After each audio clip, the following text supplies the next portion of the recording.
খালাতো বোনের dress change করার সময় তার রুমে নাকি উকি দিয়েছিলাম। সেই অপরাধে আজ 3 দিন ধরে একটা ঘরে বন্দি আমি, আটকে রাখা হয়েছে। 3 দিনে কোনো খাবারও দেয়নি। মেঘলা আমাদের বাসায় থাকে, তাই ব্যাপারটা পরিবারের মধ্যেই আছে। বাইরে ছড়ালে মেয়েটার বদনাম হতো, কিন্তু আমি এসব কিছুই করিনি। মেঘলা আব্বুর কাছে বিচার দিল, আর আব্বুও তার কথা বিশ্বাস করে নিল। আমার কথা কেউ শুনলই না, উল্টো আব্বু স্টিলের লাঠি দিয়ে মারলো আমাকে। আম্মুও কিছু বলল না, তবে ওনার চোখেও ঘৃণা। মাও বিশ্বাস করে নিয়েছে আমি এই কাজটা করেছি। ছাদের অন্ধকার ঘরটাতে হাত বেঁধে দরজায় তালা লাগিয়ে রাখা হয়েছে আমাকে। 3 দিন ধরে না খেয়ে থাকায় শরীরটা ভেঙে পড়েছে, মাথা ব্যথা আর গ্যাস্ট্রিক তো আছেই। মেঘলার কথা মনে পড়তেই লজ্জা লাগতেছে। মেয়েটা সামান্য একটা ভুলের জন্য এত বড় মিথ্যে বলল আব্বুর কাছে। আমি পাগল হয়ে গেছি প্রায়। ড্রাগ নেই না 3 দিন হলো।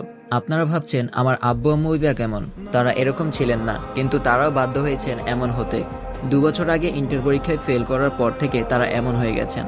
অবশ্য ফেল করার কারণ ছিল নুসরাত। বুঝতেই তো পারছেন কেন। সে চলে যাওয়ার পর নিজেকে ধরে রাখতে পারিনি আমি। এতটাই আসক্ত ছিলাম যে তাকে ভুলতে আমার ড্রাগ নেওয়ার প্রয়োজন হলো। তারপর থেকে আব্বু আম্মু কেউ আমাকে আগের মতো ভালোবাসে না। আর মেঘলার সাথে তো কখনোই পড়ে না আমার। কোনো একটা ভুল পেলেই সে আমাকে শাস্তি দিয়েই যাবে। ছোটখাটো থেকে হলেও এবারের শাস্তিটা একটু বেশি হয়ে গেছে।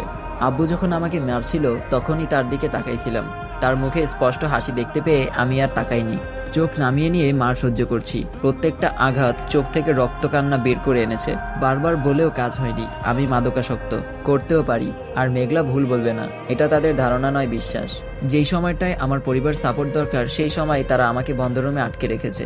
দম বন্ধ হয়ে আসছে সত্যি। তৃষ্ণায় গলা শুকিয়ে গেছে। এক ফোঁটা পানিও নেই ঘরে। অবশ্য বৃষ্টি হলে একটু পানি পাওয়া যেত, উপরে একটু ফুটা আছে, ওখান দিয়ে পানি পড়ে। আজ 4র্থ দিন, কেউ একবার দেখতেও আসেনি আমাকে। বাড়ির কুকুরটা 2 দিন না দেখলে তারও খোঁজ নেয়। আর আমি তো আস্ত একটা মানুষ। যদিও তারা আর এখন আমাকে মানুষ ভাবে না, তাই হয়তো। এইভাবে কয়টা দিন কেটেছে জানি না, কারণ যখন আমার জ্ঞান ফিরল তখন দেখি আমি নিজের রুমে শুয়ে আছি। প্রচণ্ড ক্লান্ত লাগছে, নিজের শরীরটাই আলগাতে পারছি না।